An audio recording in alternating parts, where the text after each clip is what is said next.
Hello friend, स्वागत है आप सभी का हमारे यूट्यूब चैनल नॉलेज पॉइंट में। और आज का हमारा सब्जेक्ट है विज्ञान या साइंस, कक्षा 10 का यूपी बोर्ड हिंदी मीडियम। तो ये सब्जेक्ट स्टार्ट करने से पहले हम इसका विषय सूची देखते हैं। विषय सूची में क्या है? पहला है रासायनिक अभिक्रिया, फिर दूसरा है अम्ल, क्षार एवं लवण, फिर तीसरा है धातु एवं अधातु, फिर चौथा है कार्बन एवं उसके यौगिक, फिर उसके बाद है तत्वों का आवर्त वर्गीकरण, फिर है जैव प्रक्रम, उसके बाद है नियंत्रण एवं समन्वय, फिर है जीव जनन कैसे करते हैं, फिर उसके बाद है आनुवंशिकता एवं जैव विकास, फिर 10वां नंबर है प्रकाश परावर्तन एवं अपवर्तन, फिर उसके बाद है मानव नेत्र एवं रंग बिरंगा संसार, फिर उसके बाद है विद्युत, फिर उसके बाद है विद्युत धारा के चुंबकीय प्रभाव, फिर उसके बाद है ऊर्जा के स्रोत, फिर 15 नंबर है हमारा पर्यावरण, फिर 16 नंबर है यानी कि लास्ट है प्राकृतिक संसाधनों का समुपयोजित प्रबंधन। तो सबसे पहले हम लोग देखेंगे रासायनिक अभिक्रियाएं एवं समीकरण। तो चलते हैं। पहला टॉपिक है रासायनिक अभिक्रिया। ऐसे परिवर्तन जिनमें नए गुणों वाले पदार्थों का निर्माण होता है उसे रासायनिक अभिक्रिया कहते हैं। इसमें उदाहरण लेते हैं कि मान लीजिए दो तत्वों को आपस में मिलन कराया गया, सम्मिलन कराया गया, तो उससे क्या होता है कि जो तत्व बनाएगा नया, उसका जो गुणधर्म होता है इन दोनों तत्वों से क्या अलग होता है। तो इस प्रकार की जो प्रोसेस कराया जाता है वो रासायनिक अभिक्रिया कहलाती है। फिर उसके बाद दूसरा है अभिकारक।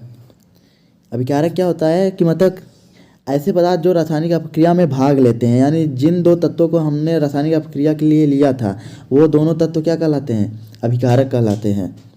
तो क्या कह सकते हैं कि ऐसे पदार्थ जो किसी रासायनिक अभिक्रिया में भाग लेते हैं अभिकारक कहलाते हैं। फिर अगला है उत्पाद। ऐसे पदार्थ जिनका निर्माण रासायनिक अभिक्रिया से होता है उत्पाद कहलाते हैं। यानी जैसे हम लोग अभी दो तत्व लिए थे, उसके बाद जब इनका सम्मेलन कराया गया आपस में तो क्या हुआ, तीसरा थर्ड जो उत्पाद प्राप्त हुआ, यानी जो थर्ड प्रोडक्ट प्राप्त हुआ वही क्या कहलाता है? उत्पाद कहलाता है। रासायनिक अभिक्रिया के दौरान ही तो प्राप्त हुआ ना, तो वो क्या कहलाता है? उत्पाद। फिर इसका उदाहरण देख लेते हैं कि जो रासायनिक अभिक्रिया के उदाहरण क्या होते हैं। जैसे भोजन का पचना, श्वसन, लोहे पर जंग लगना, दही का बनना, मैग्नीशियम फीते का जलना। फिर आगे देखते हैं रासायनिक अभिक्रिया के लक्षण। अगला टॉपिक है रासायनिक अभिक्रिया के लक्षण, यानी कि रासायनिक अभिक्रिया के कौन से लक्षण होते हैं उनको देखते हैं। इनमें पहला होता है अवस्था परिवर्तन, दूसरा होता है रंग में परिवर्तन, थर्ड होता है तापमान में परिवर्तन, फिर फोर्थ होता है गैस का उत्सर्जन। फिर अगला टॉपिक है हमारा रासायनिक परिवर्तन को प्रदर्शित करना। जो हमारा जो प्रोसेस होता है रासायनिक परिवर्तन एक रूप से दूसरे रूप में परिवर्तित होता है, उसको कितने रूपों में प्रदर्शित किया जाता है ये देखेंगे। तो रासायनिक परिवर्तन को निम्नलिखित दो प्रकार से प्रदर्शित करते हैं। पहला होता है शब्द समीकरण द्वारा और दूसरा होता है रासायनिक समीकरण द्वारा। अब शब्द समीकरण क्या है? जैसे यहाँ पे hydrogen gas plus oxygen gas, तो मिल के क्या हुआ रासायनिक, देखिए सिंबल लगा हुआ है तीर का, तो उससे क्या हुआ ये बदल कर भाप में कन्वर्ट हो जाते हैं दोनों आपस में संयोग करके। और फिर रासायनिक समीकरण क्या होता है? जैसे 2 मोल मैग्नीशियम सॉलिड होता है अभिकारक के रूप में और ऑक्सीजन, तो ये दोनों 2 मोल मैग्नीशियम ऑक्साइड उत्पाद बनाते हैं। फिर आगे देखते हैं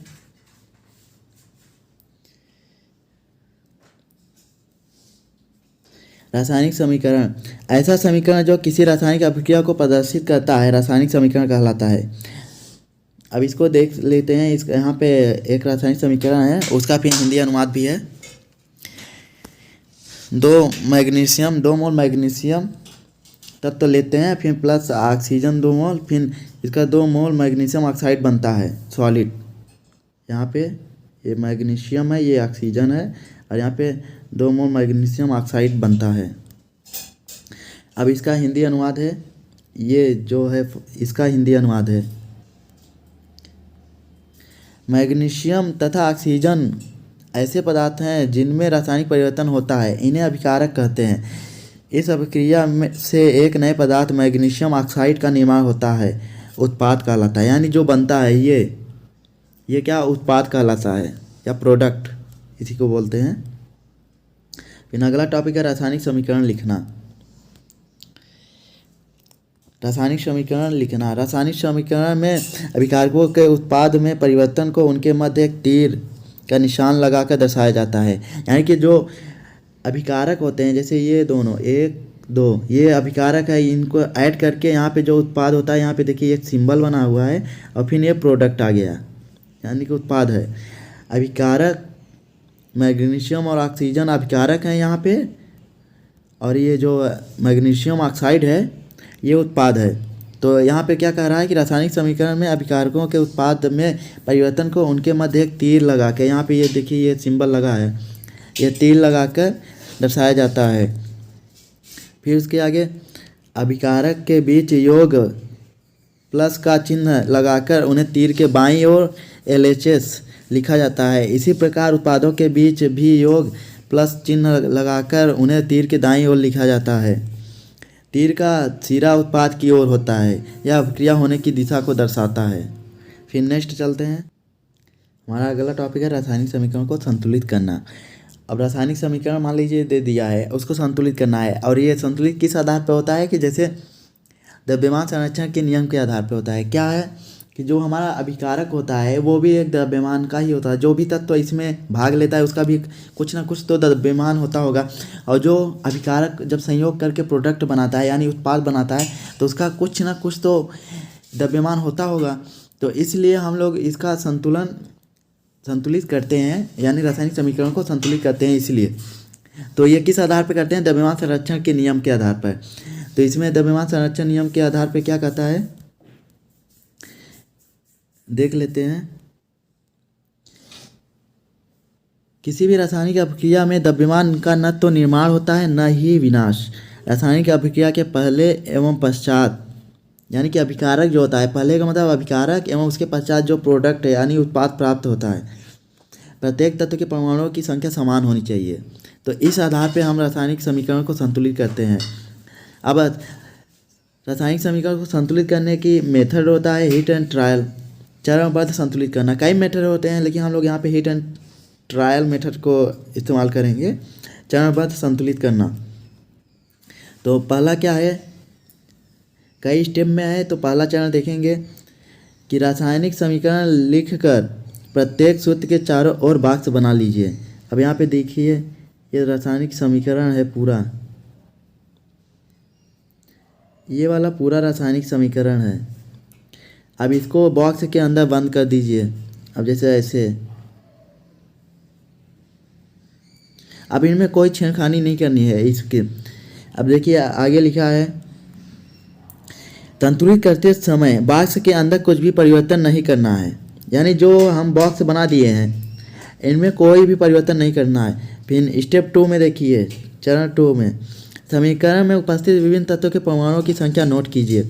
एक तत्व तालिका बनाइए, मतलब एक सारणी बनाइए, उसमें तत्वों का नाम लिखिए, फिर अभिकारकों में परमाणुओं की संख्या लिखिए, फिर उत्पादों में परमाणुओं की संख्या लिखिए, LHS RHS लिखिए।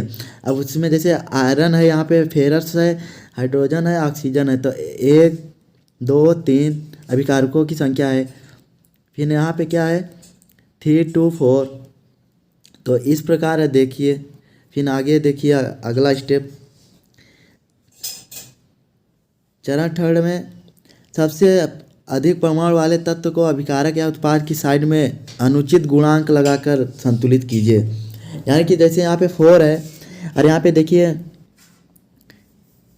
इस समीकरण में देखिए यहाँ पे ऑक्सीजन 4 है, अब उत्पाद के रूप में 4 मिला था, तो यहाँ पे देखिए हम इसको सबसे पहले यहाँ 4 का मल्टीप्लाई कर देंगे। जल में जो जल है इसमें क्या करेंगे 4 का मल्टीप्लाई कर देंगे, तो क्या होगा ऑक्सीजन का तो संतुलन हो जाएगा लेकिन हाइड्रोजन बढ़ गया।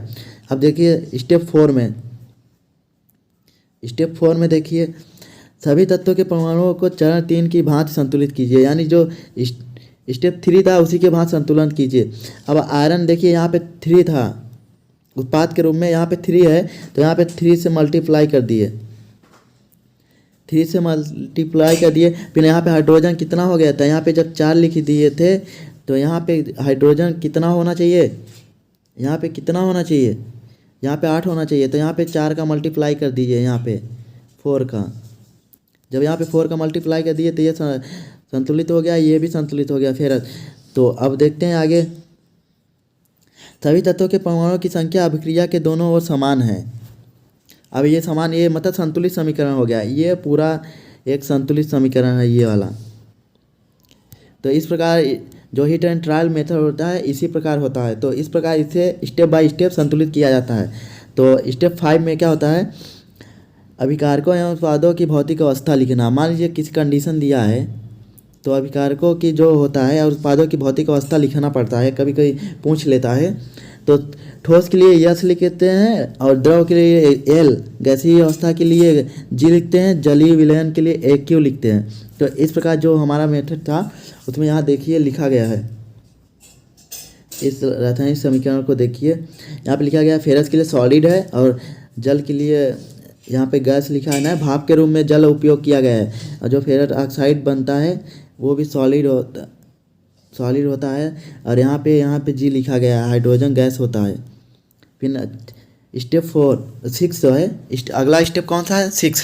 कुछ आवश्यक परिस्थितियाँ जैसे भाप, दाब एवं उत्प्रेरक आदि को भी तीर के निशान के ऊपर नीचे या लिखा जाता है। यानी मान लीजिए दे दिया कि इतने एटीएम यानी ताप पे, टेम्परेचर पे, या इतने मतलब उत्प्रेरक का रोल ये कर रहा है, तो उसको तीर के ऊपर या नीचे लिख सकते हैं। तो ये जब विशेष स्थितियाँ हो यानी पूछा जाए तो तभी लिखा जाता है।